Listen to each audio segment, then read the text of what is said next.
ஒரே வார்த்தையில சொல்லி இந்த திமுகவை காலி பண்ணாங்கல்ல. திமுக ஒரு தீய சக்தி, திமுக ஒரு தீய சக்தி, திமுக ஒரு தீய சக்தி, திமுக ஒரு தீய சக்தி, தீய சக்தி, தீய சக்தி, தீய சக்தி.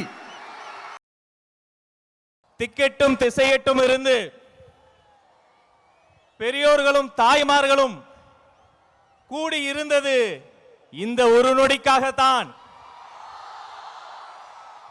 நேரில் வந்திருக்கிற சொந்த பந்தங்களே, நேரகில் பார்த்து கொண்டிருக்கக்கூடிய உலக தமிழர்களே, தமிழக வெற்றி கழகத்தினுடைய வெற்றி தலைவர், வருங்கால முதல்வர், தமிழ்நாட்டின் தலையெழுத்தை மாற்ற போகிற மந்திரம், தர்மத்தாயின் தவ புதல்வன், உங்கள் முன்னால் ஈரோடு மண்ணில் நம் கொள்கை தலைவர் மண்ணில் வெற்றி தலைவர் இதோ வருகிறார்.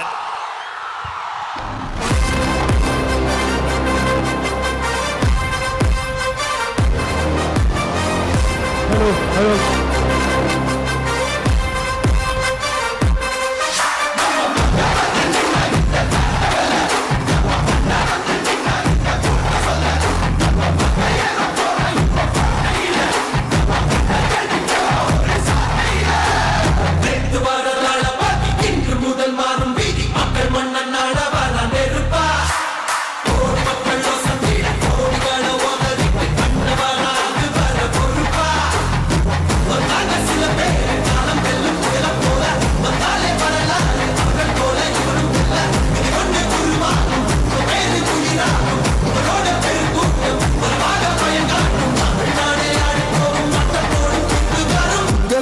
உங்க விஜய் உயிர் என்ன வரனா, விஜய் உங்க விஜய் எளியவன் குரல்னா, விஜய் உங்க விஜய் தனியால் இல்ல கடல்னா, விஜய் உங்க விஜய்.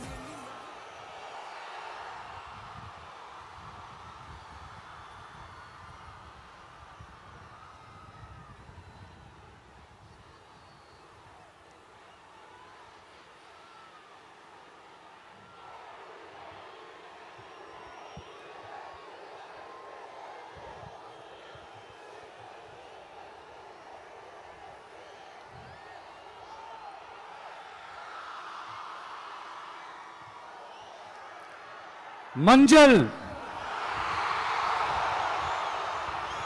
மஞ்சள்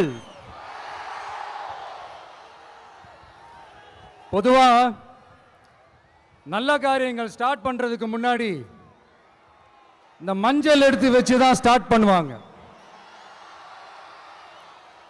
நம்ம வீட்டில் கூட நம்ம அம்மா அக்கா தங்கைகள் நமக்காக நாம நல்லா இருக்கணும்ன்றதுக்காக மஞ்சள் புடவை கட்டிக்கிட்டு தான் வேண்டிக்குவாங்க. அப்படி அந்த மஞ்சள்னாலே ஒரு தனி வைப்பு தாங்க. நம்ம கொடியில கூட அந்த வைப்ரண்டான அந்த எனர்ஜெட்டிக்கான அந்த மஞ்சள் இருக்குமே, அந்த மாதிரி மங்களகரமான மஞ்சள் விளையிற பூமி தான் இந்த ஈரோடு பூமி. இங்க வந்து மஞ்சளை பத்தி பேசாம வேற எங்க போய் பேசுறது? அது மட்டும் இல்ல, இங்க ஒரு மகத்தான ஒரு மனிதரை பத்தி நம்ம பேசியே ஆகணும். இந்த ஈரோடு மண் விவசாயத்துக்கும் பேர் போன மண். இங்க நடக்கிற அந்த விவசாயத்துக்கு மிக முக்கியமான ஒரு கவசமா இருக்கிறது என்ன தெரியுமா? காலிங்கராயன் அணை, காலிங்கராயன் கால்வாய். காலிங்கராயன் அணை கட்டினதுலையும் கால்வாய் வெட்டினதுலையும் உயிரான உணர்வு பூர்வமான நிறைய விஷயங்கள் இருக்குது. அப்படி அந்த ப்ராசஸ்ல அவர் அந்த அணை கட்டும் போதும் கால்வாய் வெட்டும் போதும் ரொம்ப சோர்வடைஞ்சிட்டாராம். அப்ப அவங்க அம்மா அதை பார்த்துட்டு சொன்னாங்களாம், மகனே காளிங்கா, தயிர் வித்த காசு தாழ்வாரம் வரைக்கும் இருக்குது, மோர் வித்த காசு முகுட வரைக்கும் இருக்குது. அதை எடுத்துக்கிட்டு போய் அணைய கட்டியா கால்வாய வெட்டியான்னு சொல்லி தைரியம் கொடுத்தாங்களாம். பெத்த அம்மா கொடுக்கிற அந்த தைரியம் இருக்கு பாருங்க, அதை தாண்டி வேற எதுவுமே கிடையாதுங்க. ஒரு மனுஷனால எதையும் சாதிச்சு காட்ட முடியும்.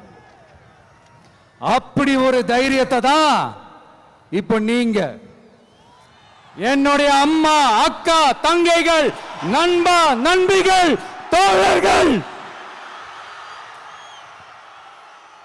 எல்லாரும் எனக்கு கொடுத்திருக்கிறீங்க. அதே தைரியத்தை, அதே துணையா என் கூட நிக்கிறீங்க. இதை எப்படி நம்ம பிரிச்சு விடலாம்? இதை எப்படி நம்ம கெடுக்கலாம்? என்னெல்லாம் அவதூறுகள் நம்ம விஜய் மேல சொல்லி மக்களை நம்ப வைக்கலாம்? என்னெல்லாம் சூழ்ச்சிகள் நம்ம விஜய் மேல பண்ணி மக்களை நம்ப வைக்கலாம்? இப்படி சூழ்ச்சிகளை மட்டுமே நம்பி பொழப்ப நடத்துற சில சூழ்ச்சிக்கார கூட்டங்கள் இதை தொடர்ந்து செஞ்சுக்கிட்டு தான் இருக்கு. ஆனா அவங்களுக்கு தெரியாது, இது இன்னைக்கு நேத்து வந்த உறவு இல்ல. கிட்டத்தட்ட 30-33 வருஷத்துக்கு மேல இருக்கிற உறவு. ஏன் நான் சினிமாவுக்கு வந்தப்போ எனக்கு வயசு 10. அப்பல இருந்தே இந்த உறவு ஸ்டார்ட் ஆகி போயிட்டு இருக்குன்னு அவங்களுக்கு தெரியாம போச்சு.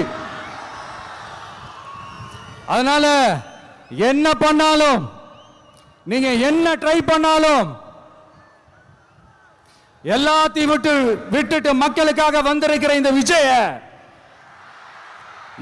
விஜய மக்கள் ஒரு நாளும் கைவிட மாட்டாங்க. மக்கள் கூடவே நிக்கிறாங்க, கூடவே நிப்பாங்கன்னு அவங்களுக்கு தெரியாம போச்சு.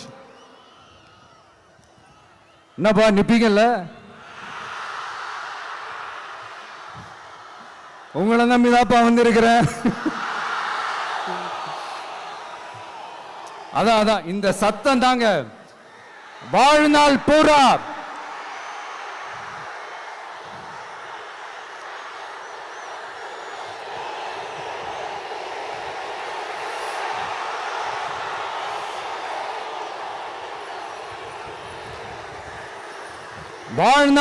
உங்களுக்கு நன்றியோடவே இருப்பேன். இப்போ நம்ம காளிங்கராயன் அவர்கள் அணையை கட்டுறதுக்காக பவானிக்கு போய் பார்க்கும்போது ஒரு இடத்துல ஒரு பாம்பு வந்து உட்கார்ந்துச்சான், படுத்துச்சான். அது படுத்த இடத்துல தான் அவர் அணையை கட்ட ஸ்டார்ட் பண்ணாராம். அப்புறம் அந்த பாம்பு வளைஞ்சி நெளிஞ்சி போற இடத்துலலாம் கால்வாயை வெட்டினார்னு சொல்லி சில வாய்மொழி கதைகள்லாம் சொன்னாங்க. தண்ணியை சேமிச்சு வச்சு குடிக்கிறதுக்கும் விவசாயத்துக்கும். தம்பி கீழே இறங்கு, தம்பி கீழே இறங்குப்பா, ப்ளீஸ் கீழே இறங்குப்பா.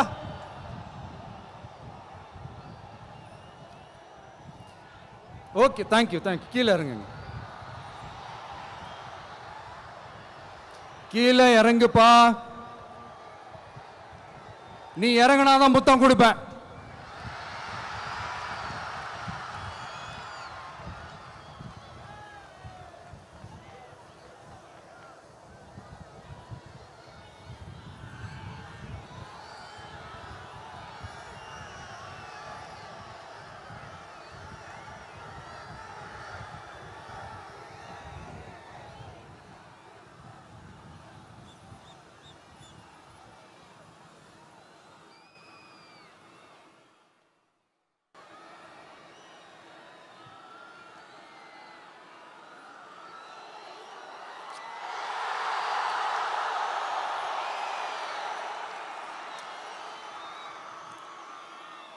இப்படி தண்ணியை சேமிச்சு வச்சு குடிக்கிறதுக்கும் விவசாயத்துக்கும் வழி வகுக்கிறது எவ்வளவு பெரிய ஒரு நல்ல விஷயம்.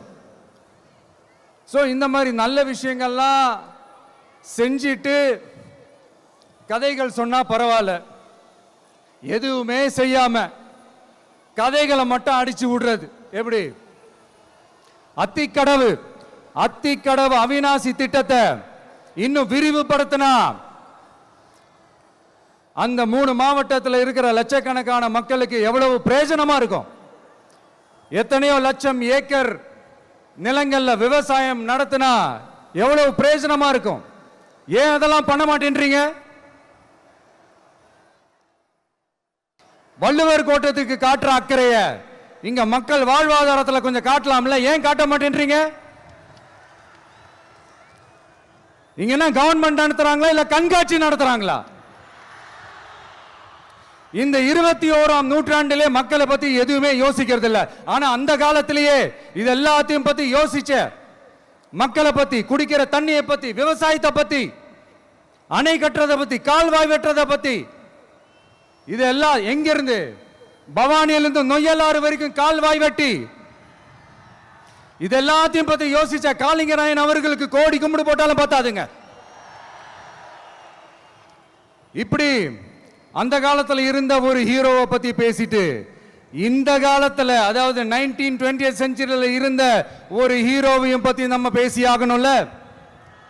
ஒருத்தர் இலகிய மனம் கொண்ட ஹீரோனா இன்னொருத்தர் இரும்பு மாதிரி அயன் மேன் தான். எஸ், நம்ம ஈரோடு கடப்பாறை தான்.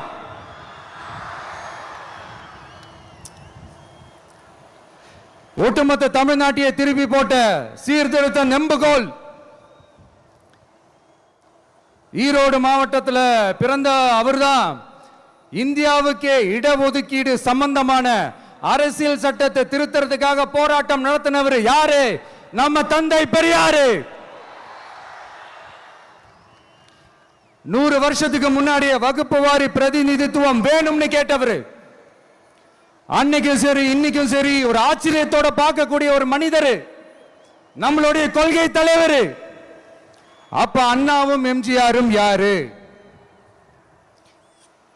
பெரியார் அவர்கள் கிட்ட இருந்து எங்களுக்கு தேவையான கொள்கைகளை எடுத்துக்கிட்டோம்.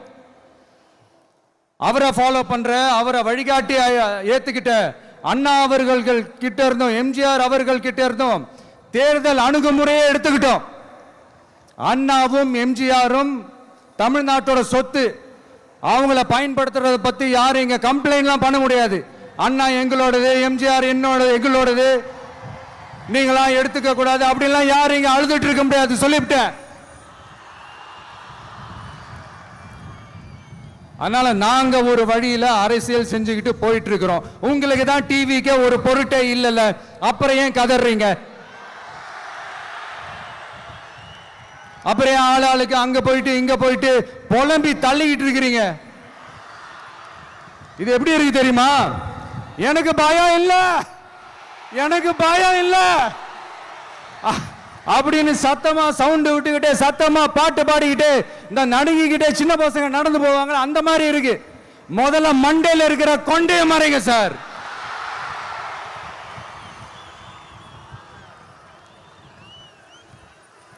சும்மா மாறு வேஷத்துல மறு வச்சுக்கிட்டு மீடியா ஆளு, ரேடியோ ஆளுன்னு இவங்க ஆளுங்களே மாத்தி மாத்தி அனுப்பிக்கிட்டு இதெல்லாம் என்ன மக்களுக்கு தெரியாதுன்னு நினைச்சிட்டு இருக்கீங்களா?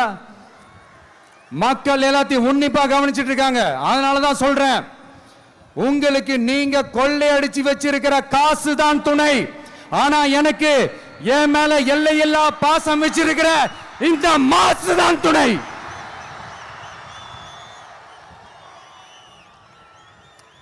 இப்படி நமக்கு துணையா இருக்கிற ஈரோடு மக்களுக்காக நான் இப்போ குரல் கொடுக்கலான்னு வந்திருக்கிறேன். சரி, இப்ப விஷயத்துக்கு வருவோம். பெரியார் அவர்கள் கிட்ட இருந்த அந்த செல்வாக்கையும் அந்த பதவிகளையும் அந்த பவரையும் வச்சுக்கிட்டு அவர் என்ன சொன்னார் தெரியுமா? இவ்வளவு செல்வாக்கு, இவ்வளவு பதவிகள், இவ்வளவு பவர் இருந்தோம் நான் ஒரு 5 பைசா காசு சம்பாதிச்சிருப்பேனா? எனக்கோ இல்லை என் குடும்பத்துக்கோ பட்டங்கள் வேணும், பதவி வேணும்னு ஏதாவது கேட்டிருப்பேனா? இல்லை ஏதாவது லாபம் பார்த்திருப்பேனா? இல்லை எதுக்காவது ஆசைப்பட்டிருப்பேனா? ஆனா அவர் பேரை சொல்லிக்கிட்டு அவருடைய கொள்கையை ஃபாலோ பண்றதா சொல்லிக்கிட்டு இப்ப ஆட்சியில இருக்கிறவங்க என்னெல்லாம் செய்யறாங்கன்னு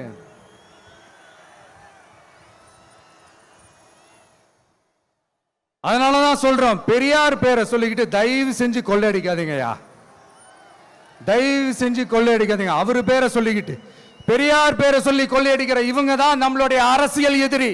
மக்களை நீங்க சொல்லுங்க, நம்மளுடைய அரசியல் எதிரி யாரு? நம்மளுடைய கொள்கை எதிரி யாரு? ரிப்பீட், நம்மளுடைய அரசியல் எதிரி யாரு? நம்மளுடைய கொள்கை எதிரி யாரு? உங்களுக்கு புரியுதுல்ல? எனக்கு அது போதும்யா, எனக்கு வேற எதுவுமே தேவையில்லை.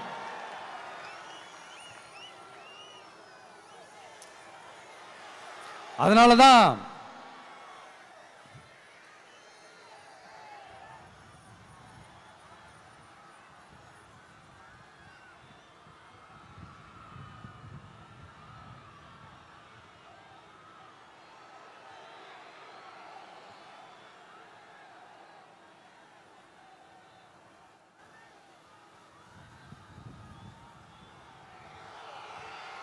உங்களுக்கு நம்மளை பத்தி, நம்ம அரசியலோட, நீங்க எல்லாரும் என்னோட அரசியலோட கனெக்டடா இருக்கீங்கன்றது ரொம்ப தெளிவா தெரியுது. அதனால எனக்கு அது போதும். அதனாலதான் எதிரிகள் யாருன்னு சொல்லிட்டு களத்துக்கு வந்திருக்கிறோம். அதனால அவங்கள மட்டும் தான் எதிர்ப்போம். அதுவும் அந்த எதிரிகள் யாரு இப்போ இங்க 2026 சட்டமன்ற தேர்தலில் களத்தில் இருக்கிறாங்களோ அவங்கள மட்டும் தான் எதிர்ப்போம். சும்மா களத்திலே இல்லாதவங்களையும், களத்துக்கும் அவங்களுக்கும் சம்பந்தமே இல்லாதவங்களையும் எதிர்க்கிற ஐடியாலாம் இல்ல பாஸ். நீங்க கேட்கிறீங்கன்றதுக்காக எதிர்த்துட்டு இருக்க முடியாது பாஸ். எங்களுக்கு நிறைய வேலை இருக்குது.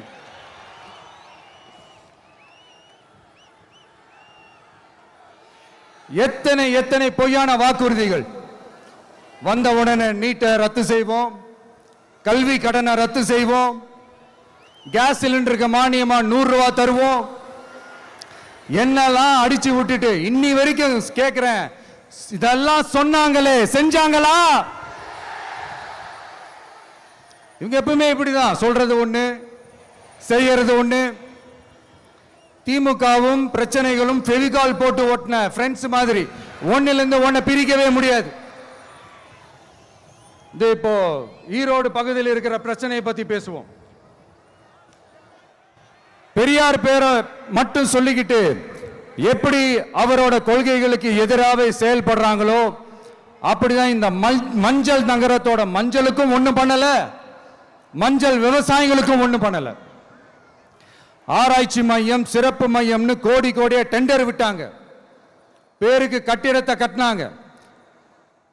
ஆனா உலகமே போட்டி போட்டு வாங்குற மஞ்சளை மதிப்பு கூட்டி விற்பனை செய்ய,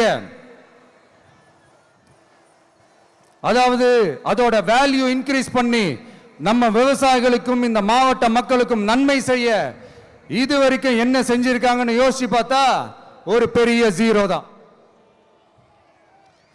கரும்பு நெல்லுக்கு அரசாங்கம் விலை பிக்ஸ் பண்றாங்க, அதையும் ஒழுங்கா பண்றதில்ல, ஒவ்வொரு முறையும் பிரச்சனை. அங்க நெல் கொள்முதல் செய்யறதுல ஊழல்.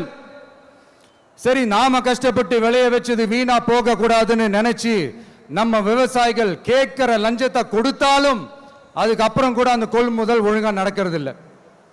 அதையும் தாண்டி ஏதோ ஒரு விலை விவசாயிகளுக்கு கிடைக்குது. அப்படிலாம் இல்லாம ஒழுங்கா நேர்மையா நம்ம மஞ்சளுக்கும் நியாயமான விலை பிக்ஸ் பண்ணி தரமான விதைகளை கொடுத்தா என்ன குறைஞ்சா போயிடுவாங்க? இதெல்லாம் யோசிக்கிறதுக்கு அவங்களுக்கு நேரமே இல்லை. 24/7 அவங்களோட யோசனை என்ன தெரியுமா? இந்த விஜயை எப்படி முடக்கலாம், தமிழக வெற்றி கழகத்தை எப்படியெல்லாம் முடக்கலாம், அப்படிதான் அவங்களுடைய சிந்தனையே 24/7. எத்தனையோ வருஷத்துக்கு முன்னாடி நம்ம காளிங்கராயர் நதிகளின் இணைப்புக்கு முன்னோடியா இருந்தார்.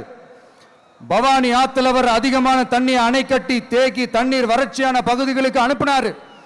ஆனா இன்னைக்கு இவ்வளவு நவீன வசதிகள் இருந்தோம், இவ்வளவு சயின்ஸ் வளர்ச்சிகள் இருந்தோம், இவ்வளவு டெக்னாலஜி வளர்ச்சிகள் இருந்தோம், அவங்க வாக்குறுதியில் ஒன்று கொடுத்தாங்கல்ல, பவானி நொய்யலாறு அமராவதி 6 இணைப்பு திட்டத்துக்கு ஒரு துரும்ப கூட கிள்ளி போடல. வாக்குறுதி நம்பர் 103 சொன்னாங்களே செஞ்சாங்களா? சரி, இதாவது ஒரு பெரிய ப்ராஜெக்ட் வைங்க. ஆறுகளை சுத்தப்படுத்த பல ஆயிரம் கோடி நிதி ஒதுக்குவோம். தமிழ்நாட்டில் உள்ள ஆறுகளை சுத்தப்படுத்துவோம்னு சொன்னாங்களே, செஞ்சாங்களா? ஆனா ஆத்து மணலை கொள்ளையடிக்கிறதுல மட்டும் வேலையை கரெக்டா செய்வாங்க. இதை நான் ஏன் திரும்ப திரும்ப சொல்றேன்னா, மக்களே நீங்க புரிஞ்சுக்கணும். கொஞ்சம் மசந்தா மற்ற மாவட்டங்கள்ல மணல் காணாம போன மாதிரி, மலைகள் காணாம போன மாதிரி, நம்ம மாவட்டத்தில் தனி வளத்தை கொடுத்த செம்மண்ணும் காணாம போறதுக்கு வாய்ப்பு இருக்கு மக்களே. நம்ம மண்ணுக்கும் நம்ம ஆத்துக்கும் நம்ம விவசாயிக்கும் தான் இந்த மோசமான நிலைமை. அதனால ஏதாவது தொழில் செஞ்சு பிழைக்கலாம்னு பார்த்தா அதுக்கும் எங்க விடுறாங்க. தொழில்னு பார்த்தா 30% நெசவாளர்களுக்கு கூலி பாக்கி. அரசாங்கம் நம்ம நெசவாளர்கள் கிட்ட இருந்து கொள்முதல் செய்த வேட்டி சேலைக்கான கூலியை கூட போராடித்தான் வாங்க வேண்டியதா இருக்குது. அது சலுகையோ உதவியோ நலத்திட்டமோ கிடைக்காது. நம்ம உழைப்புக்கான ஊதியம், நம்மளோட உரிமை, அதுக்கே போராட வேண்டிய நிலையில தான் இந்த அரசாங்கம் நம்மளை வச்சிருக்கு. நல்லா பார்த்துக்கங்க மக்களே, உரிமைக்கு குரல் கொடுத்தவங்க தான் இவங்க. சிறு குறு தொழில்கள் பீக் ஹவர்ஸ் சார்ஜ்னு கரண்ட்டுக்கு அநியாய விலை வச்சு அதையும் செய்ய விடாம நம்மளை முடக்கிறாங்க. அந்த பீக் ஹவர்ஸ் சார்ஜ் கொள்ளையால எத்தனை வருஷமா எவ்வளவு பேர் பாதிக்கப்படுறோம், எவ்வளவு தொழில்கள் பாதிக்கப்படுது. நாமளும் கத்துறோம், போராடுறோம், கோரிக்கை வைக்கிறோம். எதையாவது இவங்க கண்டுக்கிறாங்களா? கொஞ்சம் யோசிங்க. ஏன் கண்டுக்க மாட்டேன்றாங்கன்னு கொஞ்சம் யோசிங்க. அப்பதாங்க பிரைவேட்ல அதிக விலைக்கு கரண்ட் வாங்க முடியும், அதுக்கு டெண்டர் விட முடியும். அப்படி டெண்டர் விட்ட மேட்டர்ல எல்லாம் என்ன நடக்கும்னு உங்களுக்கும் தெரியும், எனக்கும் தெரியும், நம்ம எல்லாருக்குமே தெரியும். இந்த மாதிரி ஈரோடுல மட்டும் இல்ல, எந்த மாவட்டத்துக்கு போனாலும் பிரச்சனைகள் மேல பிரச்சனைகள் தான்.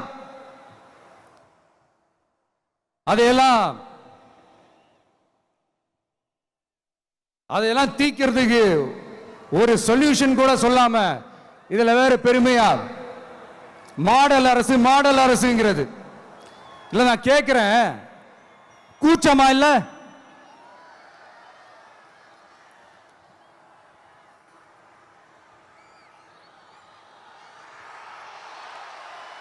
இதெல்லாம் கேட்டா அப்படியே நம்ம பக்கம் யூட்டர்ன் அடிச்சு வந்துருவாங்க. விஜய் என்ன அரசியல பேச மாட்டேன்றாரு, விஜய் என்ன சினிமா டயலாக் மாதிரி பேசுறாரு, விஜய் என்ன பஞ்ச் டயலாக் பேசுறாரு, விஜய் என்ன 10 நிமிஷம் தான் பேசுறாரு, 9 நிமிஷம் தான் பேசுறாரு. நான் எத்தனை நிமிஷம் பேசினா உங்களுக்கு என்ன சார்? நான் எப்படி பேசினா உங்களுக்கு என்ன சார்? உள்ள விஷயம் என்னன்னு பாருங்க சார். ஒவ்வொரு மாவட்டத்துக்கும் போய் மக்கள் ஃபேஸ் பண்ற பிரச்சனைகளை எடுத்து பேசிட்டு இருக்கிறேன். பின்ன அது அரசியல் இல்லாம வேற எதுதான் அரசியல்? உங்களை மாதிரி தனிப்பட்ட முறையில் தரக்குறைவா அசிங்கமா பேசுறதுதான் அரசியல்னா அந்த அரசியல் நமக்கு வராதுன்னா நல்லாவே வரும். உங்களை விட எனக்கு அது நல்லாவே வரும். வேணான்னு விட்டு வச்சிருக்கிறோம். அப்புறம் உங்களுக்கு நமக்கு என்ன வித்தியாசம்? காஞ்சிபுரத்தில் நாம பேசும்போது இந்த மாதிரி உங்களால் அமைக்கப்பட போற ஆட்சியில நம்ம ஆட்சிக்கு வந்த உடனே என்னெல்லாம் செய்ய போறோம்ன்றது சிலது சொன்னோம். அதையெல்லாம் தப்பா புரிஞ்சுக்கிட்டு இப்போ சொல்றேன், விளக்கமா சொல்றேன். நான் சலுகைகளுக்கு எதிரானவன் கிடையாது. மக்களுக்கான சலுகைகளை இலவசம்னு சொல்லி அசிங்கப்படுத்துறதுல எனக்கு உடன்பாடு கிடையாது. மக்கள் காசுல மக்களுக்கு செய்யறதை எப்படி இலவசம்னு சொல்லுவீங்க? அப்படியே செஞ்சிட்டாலும் ஓசில போறேன்னு சொல்லி அசிங்கப்படுத்துறீங்க. என்ன கேட்கறதுக்கு ஆள் இல்லைன்னு நினைச்சீங்களா? மக்களுக்கு ஒண்ணுன்னா இந்த விஜய் வந்து நிப்பா, இந்த விஜய் வந்து கேள்வி கேட்பா. இந்த விஜய் எப்பவுமே மக்கள் பக்கம் தான், அதே மாதிரி மக்களும் என் பக்கம் தான். என் மக்கள் மானத்தோட மரியாதையோட கௌரவத்தோட வாழணும். என் மக்கள் யாருக்கும் கீழே கிடையாது. அப்படி அவங்க கௌரவத்தோட வாழணும்னா அவங்களுக்கான வாழ்க்கை தரம் உயரணும். வாழ்க்கை தரம் உயரணும்னா அவங்களோட வாழ்வாதாரம் உயரணும். வாழ்வாதாரம் உயர்ந்தாதான் பொருளாதாரம் உயரும், பொருளாதாரம் உயர்ந்தாதான் வசதி வாய்ப்புகள் உயரும். இதெல்லாம் உயர்ந்தாலே ஆட்டோமேட்டிக்கா அவங்களோட வாழ்க்கை தரம், அவங்களுக்கான மரியாதை, அவங்களுக்கான கௌரவம் எல்லாமே உயரும். இதுக்கான வழிகள், அந்த சூழல்களை அந்த கவர்மெண்ட் அமைச்சு கொடுக்கணும். இதுக்கான அந்த திட்டங்களை செயல்படுத்தணும். இதெல்லாம் செஞ்சாதான் அந்த அரசாங்கம் ஒரு நல்ல அரசாங்கம். இதைத்தான் சொன்னோம்.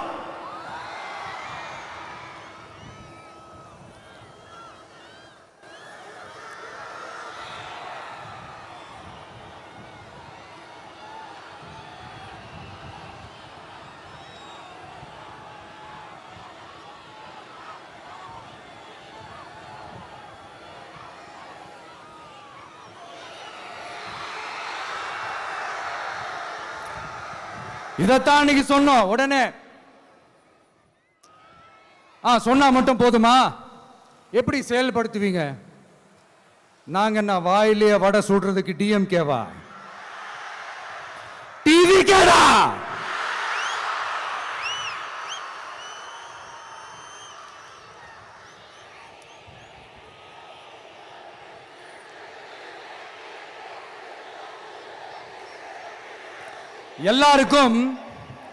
எல்லாருக்கும் நிரந்தரமான ஒரு வீடு இருக்கணும்னு சொன்னோம். உடனே எங்க ஆட்சியிலே நாங்க எல்லாரும் வீடு கட்டி கொடுத்துட்டோமே அப்படிங்கிறது இல்ல. நான் கேட்கிறேன், இங்க உங்களை தான் கேட்கிறேன், இங்க வாடகைக்கு இருக்கிறவங்களே இங்க யாரும் இல்லையா? எல்லாருக்கும் சொந்தமா வீடு கட்டி கொடுத்துட்டாங்களா? அடுத்து வீட்டில் இருக்கிற ஒவ்வொருத்தரும் மினிமம் டிகிரி படிச்சிருக்கணும் அப்படின்னு சொன்னோம். உடனே எங்க ஆட்சியிலே எல்லாரும் டிகிரி படிச்சு முடிச்சிட்டாங்களே அப்படிங்கிற மாதிரி சொல்றது அது உண்மைனா? ஸ்கூல் லெவல்லையே டிராப் அவுட்ஸ் அதிகமானது யாரோட ஆட்சியிலங்க?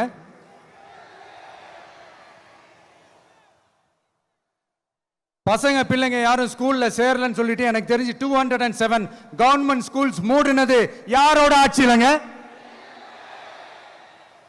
இதுல கல்வியில் சிறந்த தமிழ்நாடுன்னு டிராமா வேற. அடுத்து குடும்பத்தில் ஒருத்தருக்கு நிரந்தரமான வருமானம் வரணும், வேலை வாய்ப்பு கிடைக்கணும் அப்படின்னா நாங்க கொடுக்காத வருமானமா, நாங்க கொடுக்காத வேலையா அப்படிங்கிறது. எத்தனையோ லட்சம் காலி பணியிடங்கள் நிரப்புவோம்னு வாக்குறுதி கொடுத்துட்டு ஆட்சிக்கு வந்தீங்கல்ல, எத்தனை லட்சம் காலி பணியிடங்களை நிரப்புனீங்க? அட்லீஸ்ட் 1 லட்சம் காலி பணியிடங்களாவது நிரப்புனீங்களா? இதெல்லாம் சொல்லிட்டு மக்களை ஏமாத்துறது யாரோட ஆட்சியிலங்க? அடுத்து ரொம்ப முக்கியமா, பெண்களுக்கு பாதுகாப்பு இல்ல, சட்டம் ஒழுங்கு சரியா இல்லைன்னு சொன்னா தமிழ்நாட்டில் பெண்கள் பாதுகாப்பு தான் அதிகமா இருக்குதான். நீங்க சொல்லுங்க மக்களே, பெண்கள் பாதுகாப்பு இருக்கு? சட்டம் ஒழுங்கு சரியா இருக்கு? அவங்க சொல்றது உண்மையா? அவங்க சொல்றதை நீங்க ஏத்துக்கிறீங்களா? சத்தமா கேக்குதா சார்? இதுதான் ரியாலிட்டி, இதுதான் நிஜம். நம்மளுடைய ஆட்சியில சட்டம் ஒழுங்குல சமரசமே இருக்காது. அதனாலதான் இவ்வளவு ஸ்ட்ராங்கா சொல்றோம், தைரியமா இருங்க மக்களே. இந்த மாதிரி விஷயங்கள்லாம் நம்ம மக்கள் கிட்ட எடுத்து சொன்னா உடனே இந்த இது எடுத்துட்டு வந்துருவாங்க.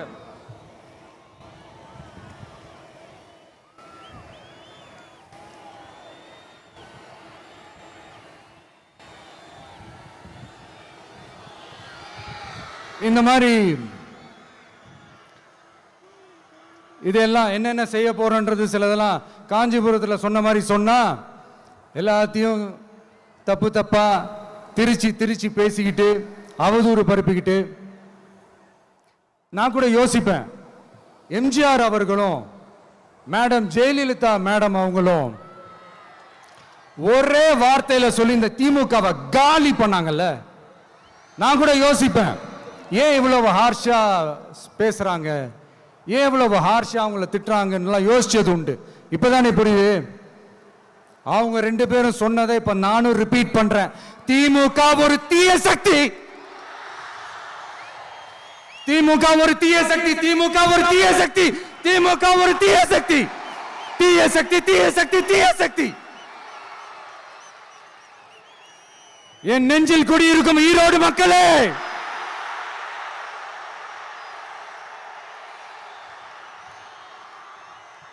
டிவிக்கே ஒரு தூய சக்தி. எப்படி?